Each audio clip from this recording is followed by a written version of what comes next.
Okay, so this is our third board challenge review. Who can quickly just take me through the answer then to the beginner board challenge? What do we need to fix?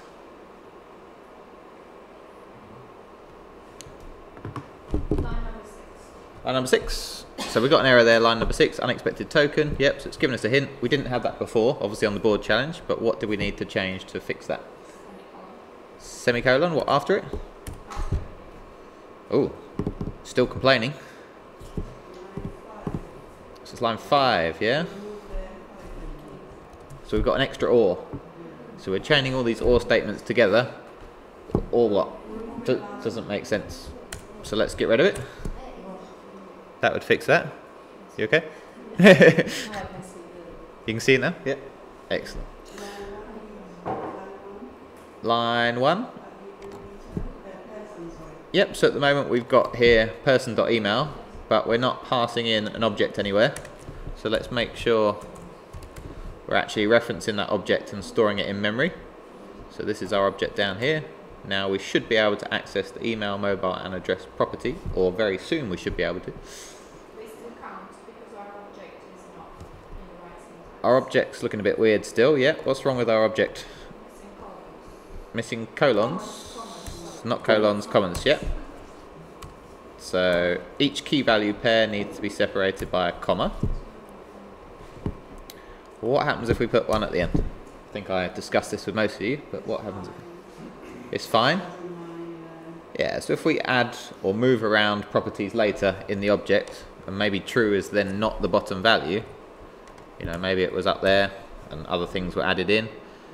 If we didn't have that comma there, then again that's going to break it. So sometimes people just like to leave the comma in there, and it doesn't matter if the last key value pair has a comma in modern JavaScript. It used to matter, but now it's something we can do to avoid weird little bugs in our code that we didn't account for.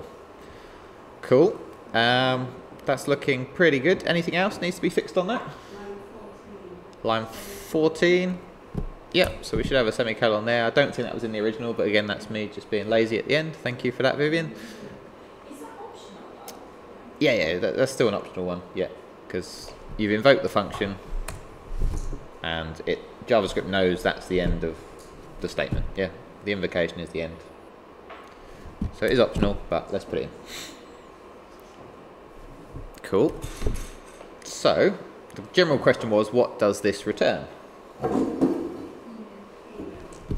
The value of person.email, yeah, which in this case is joker@arkham.org, yeah, staying with the Batman theme we did after watching the WAT video, Watman.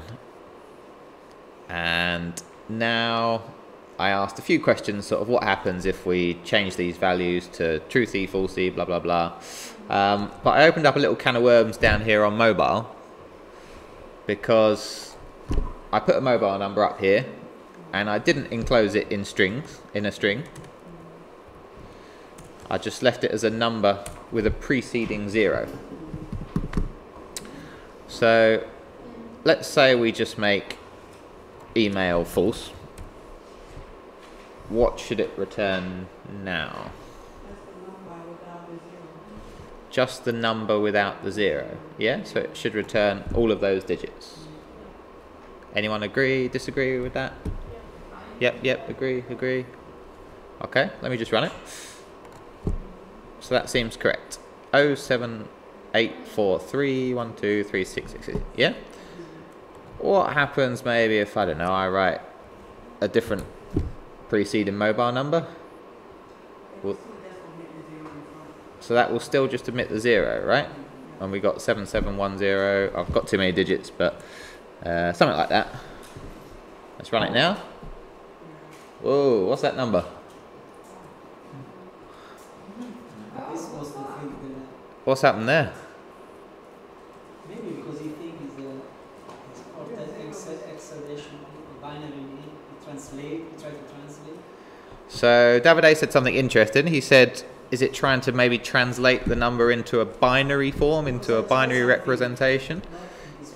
In an octave, I think. Did anyone hear what Luigi said there? Just say it again, Luigi. I think it's called octave, so it has 8 as a base as opposed to 10. like the decimal. So he said it's not binary, is it? Because binary is just represented by zeros and ones. Is it in fact converting our number 7710 blah blah blah into a base 8 number, an octal number? Octal, so yeah. Why is it doing Why is it doing that? Very good question. That was the next thing. Because the leading zero is interpreted as an octal number in JavaScript apparently. Yep. A zero at the beginning of the number, and JavaScript says, oh, you're passing an octal. Yep. We had a bit of a chat yesterday. Yeah, Gower and Nico had a chat yesterday about this. We were puzzled, right? So we researched it a bit, and that's apparently what happens. Yeah, so the preceding zero is telling JavaScript, right, I'm giving you a number now, but I'm giving you it in base 8 form or octal form.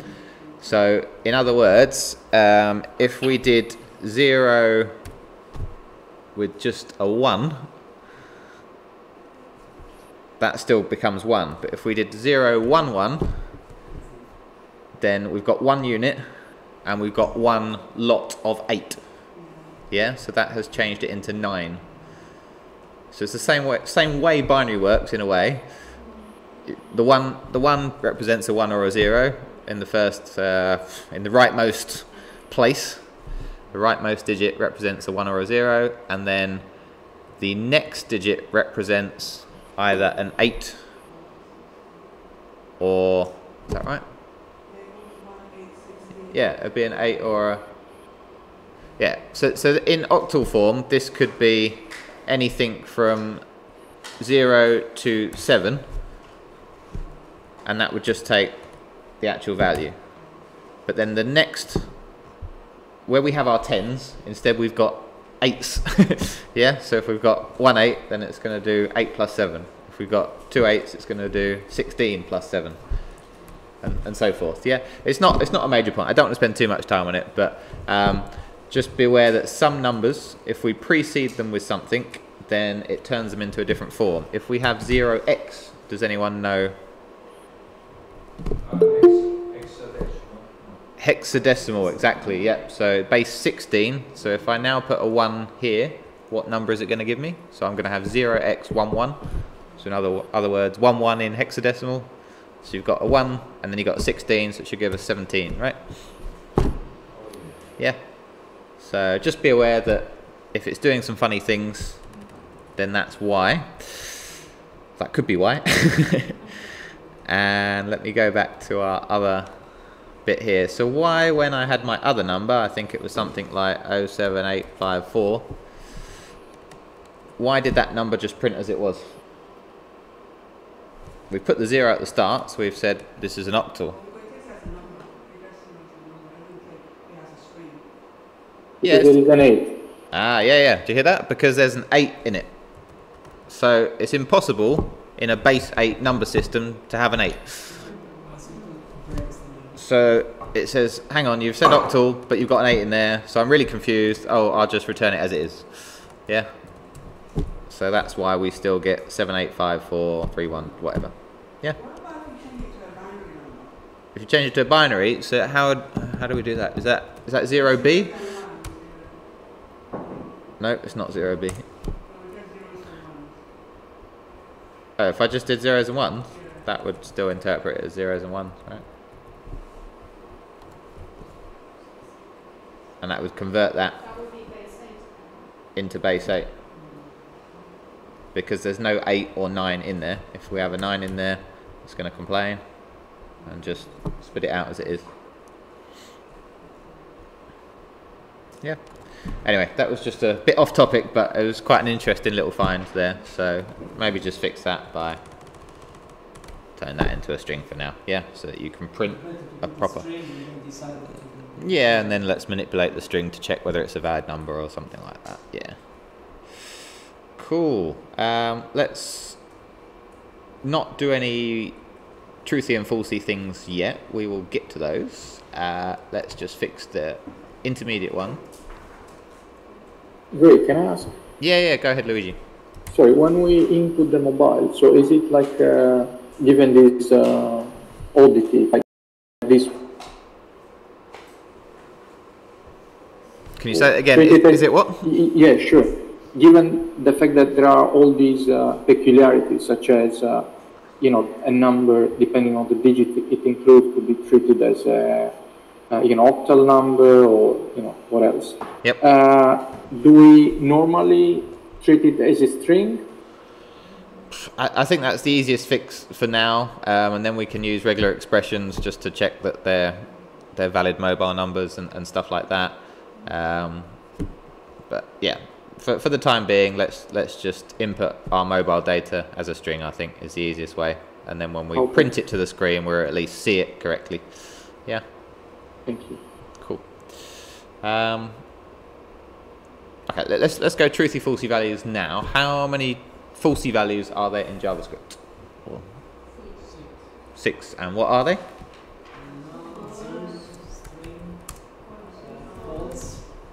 So not 0, but like 0 like that. Yeah. Undefined. False itself. Empty string. One more. And not a number. Yeah? Cool. All of those are falsy. Everything else is truthy. That's the easiest way to remember. How would we write a function just to check that? So empty string is Empty string is falsy. Yep.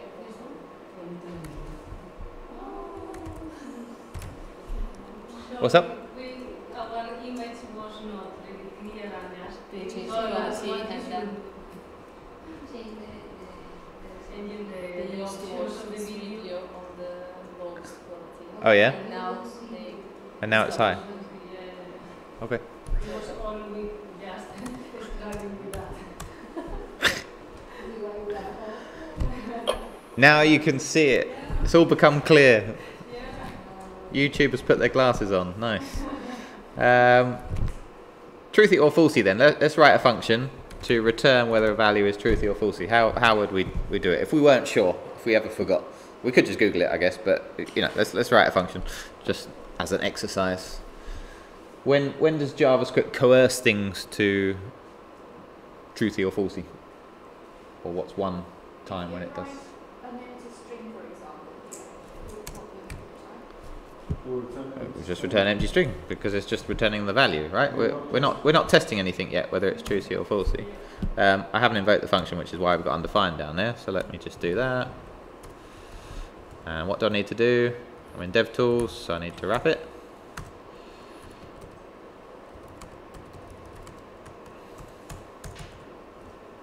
Cool. So now we just get empty string. Yeah. But anyway, how do we test whether this value is true or false? What's one way we could do it? Say again? If we write is equal to So you want to use conditionals? Yeah, it's a comparison. So you're saying what is equal to true. It's going to evaluate it to either true or false, but it's not really going to check whether empty string is true or false. Yeah.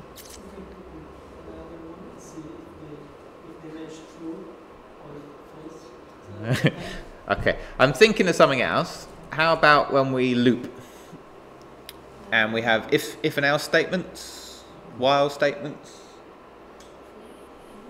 Yeah, we have a little conditional thing, don't we, after the if? It'd be something like if something, do something.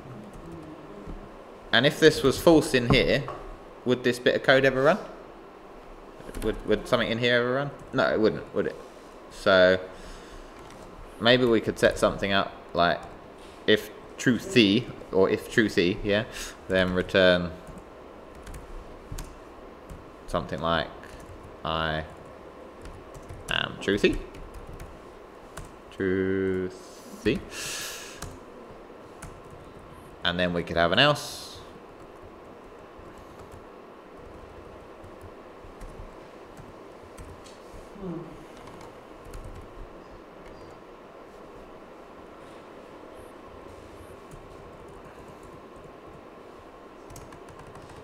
So we don't need anything in there, do we? And then I am falsy. Falsy or falsy, whatever. Yep. We haven't finished yet, but you can interject and tidy it up for me if you want. Yeah, can we offer like arguments for Yeah, yeah, definitely. So this will be the value we're testing, yeah? And if the value, return I am truthy, otherwise return I am falsy. Yeah, that's what I'm looking for, something like that.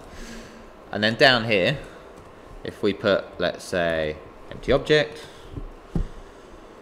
will it run the if statement or the else statement? Yeah, it's gonna evaluate the value, coerce it into truthy, yeah, or true, and then return I am truthy. I suppose about dimmer semicolons for the best practice as it's going on YouTube.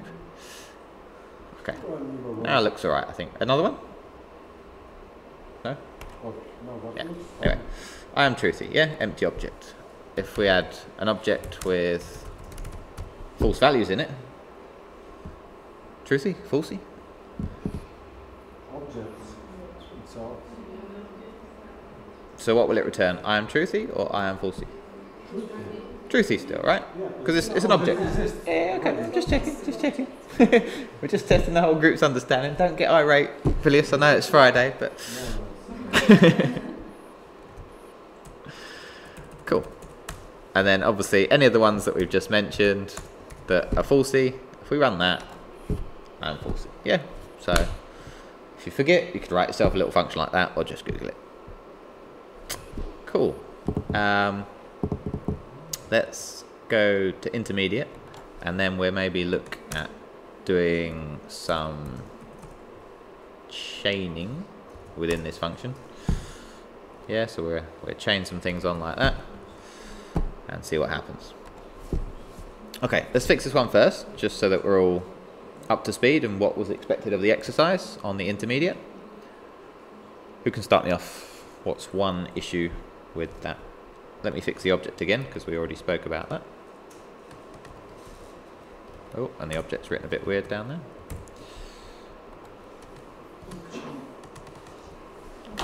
Function, yeah. I think everyone missed that. I don't think anyone saw that at all. Yeah, it was wrong. I don't think I even mentioned it to some people. Yeah, I forgot to mention it myself. I missed it. But yeah, function was written wrong, both in the photo and on the board. Yeah. I know why we missed it. Why? Because do you remember there was a post on Facebook where everybody shared at one time. Your brain, even if the letters of the word are spangled. Yeah, so our brain tends to look at just the first and the last bits, yeah, and then fill in the gaps for us. So you disagree with that, or no? You're just. I agree, but I'm finding that there are so many spelling mistakes in documentation.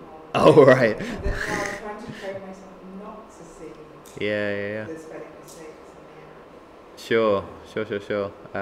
So, yeah, if there's spelling mistakes in documentation, I guess, look, we're all human, we all make mistakes, and yeah, let's just try and learn the correct keywords in JavaScript and then know what works. And hopefully there will be no libraries with length spelt with the T and the H the wrong way around, and then that becomes the standard. And so hopefully we get correct English spellings in popular libraries and stuff like that, and then we can just learn it that way.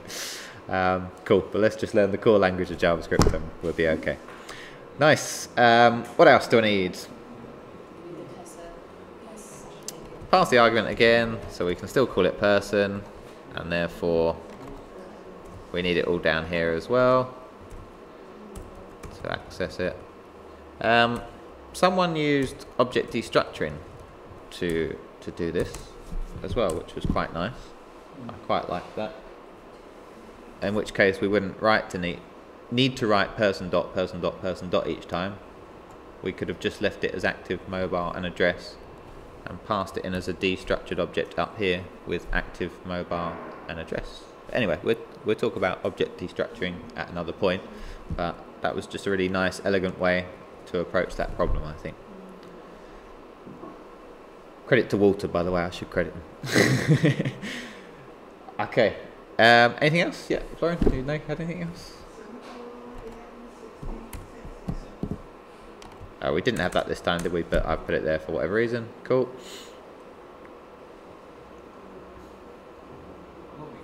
Sorry, did you say about the object shortcut?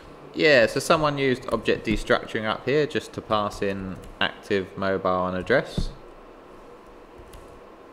And then that would have assigned, yeah, it's got to be in the correct order, obviously, here. So it's, yeah, make sure it refers to the actual object properties down there, and then just reuse them in your function like that. But we'll talk about that at a later stage, definitely. But object destructuring, if you want to look it up. Cool. Yeah, I think that's pretty good. So the next thing then is what happens when we chain and ors. What takes precedent? I've heard a few different options, like, oh, we can sort of imagine there's a bracket there, or you know, something like that, and then do that bit first. And you know, is that right, or does it work from right to left or left to right, or are we not sure? Does it matter? Oh, thank you. I've missed the person again. Yeah, thanks.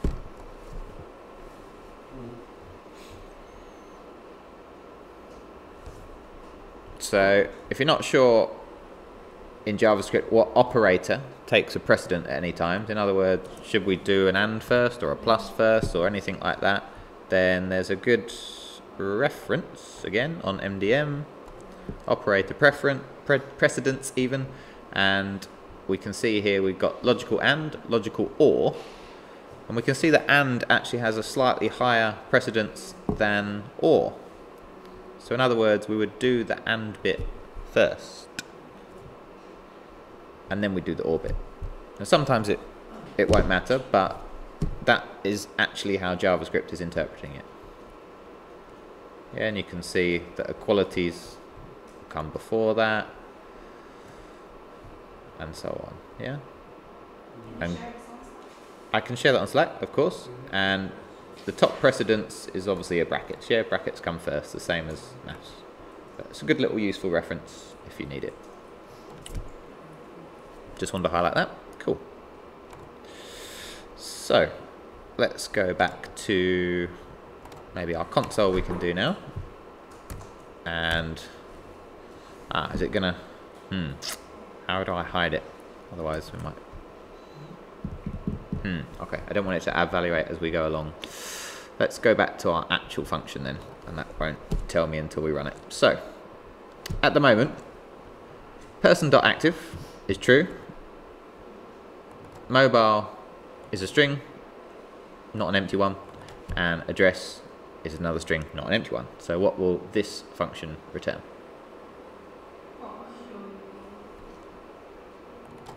Mobile? And why is that? So we're evaluating true first, and then do the and, and then we have a string with something in it. So we consider that bit first, yeah? We just said that the and has precedence, so let's do that bit first. So what does that become?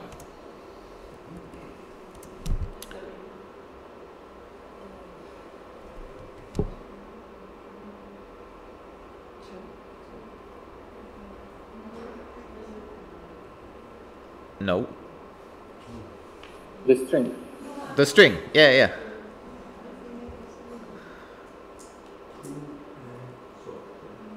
It's a truthy and a truthy, yeah? So it would return the last truthy value, which in this case is, well, I've just put SW, but it will be the mobile string, yeah?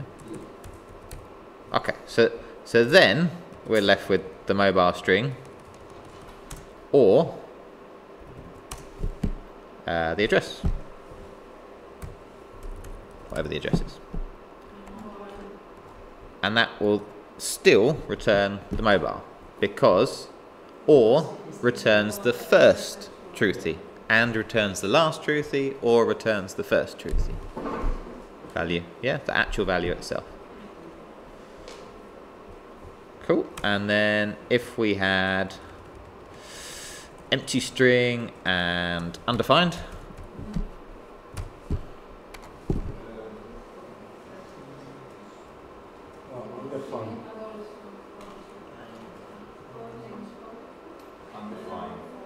it should be undefined.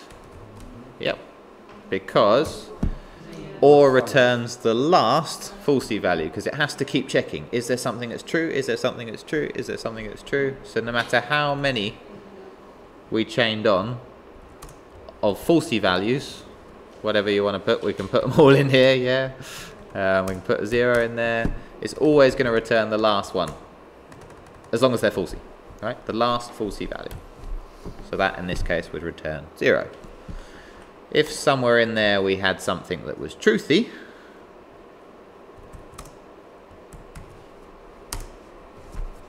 then it would spit out the truthy value immediately as it reached it. Yeah? And the rest would not even get considered.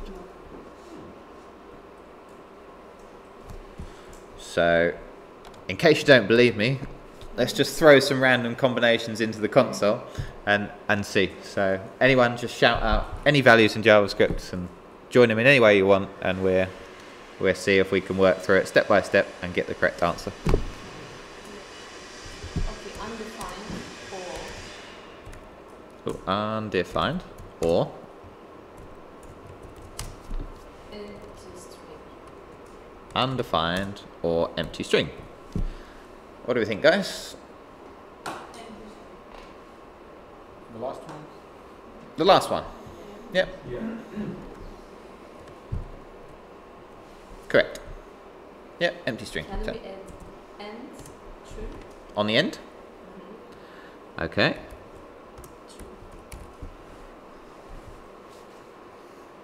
True.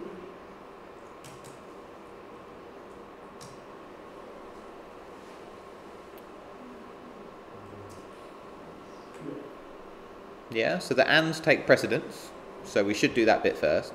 It's not actually going to matter in this case, but so first we should look at empty string and true.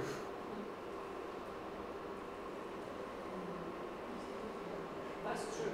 Sorry, that's empty string. Hmm? That's empty string. Undefined or empty string is Empty string, yeah, and then empty string and true is empty string. empty string still. Yes. Good. Empty string. Oh, undefined.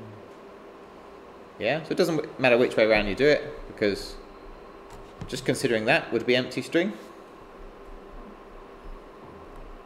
or considering that would still be empty string.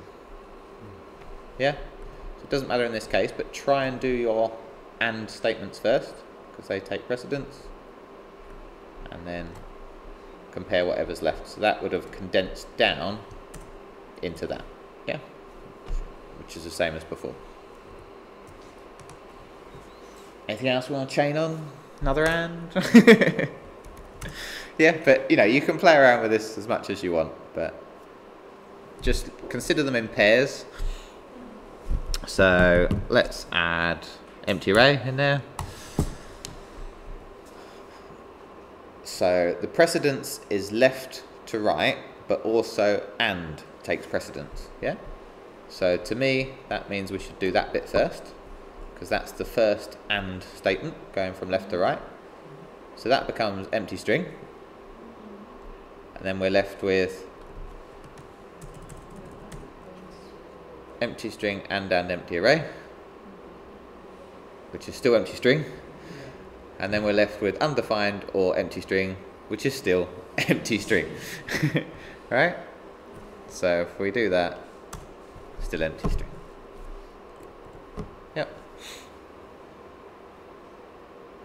So the way I remember it is or returns the first true and the last falsy value, so the first truthy value and last falsy value, and is the other way round, returns the first falsy value or the last truthy value. That works for me. Come up with your own method, or just break it down into comparing two things at once and gradually reduce the problem to a manageable size. But you wouldn't tend to write code with lots and lots of chained ands and ors anyway, but it's a good learning exercise, getting used to truthy values and chaining these operators. Yeah, that's probably about it from me, but I'm open to lots of questions if you've got them. So just to recap. Just to recap. Returns the last truthy and the first falsy. Yep. So let's have two truthy values. Yeah, we haven't done that explicit example yet. So truthy and where's my and gone? Your name would be truthy, right? So it returns the last truthy value. Returns your name. Last truthy and the first falsy. And the first falsy. Yep. Or is the other way around. Or is the other way around. Exactly. Yeah. So that's the first falsy. But then if I switch them,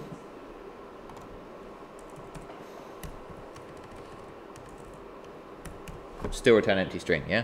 Because it's the first falsy value in any case.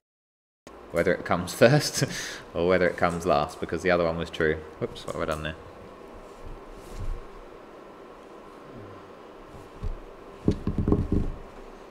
Yeah. I know, I think if we go too much more, we'll probably confuse ourselves again, so hopefully it's been a little bit clearer from some of those examples. Yeah, leave it there. Any questions, Luigi? Oh. Okay. Oh, it's good, thank you. That's good. I will share this link of the operator precedents, and you'll probably find some operators that you didn't even know existed, like bitwise OR and all these things, but yeah, not commonly used. Just look at the ones that you're currently using and look at their precedents. Nice. Let's leave it there. Happy Friday, guys. Have a good weekend.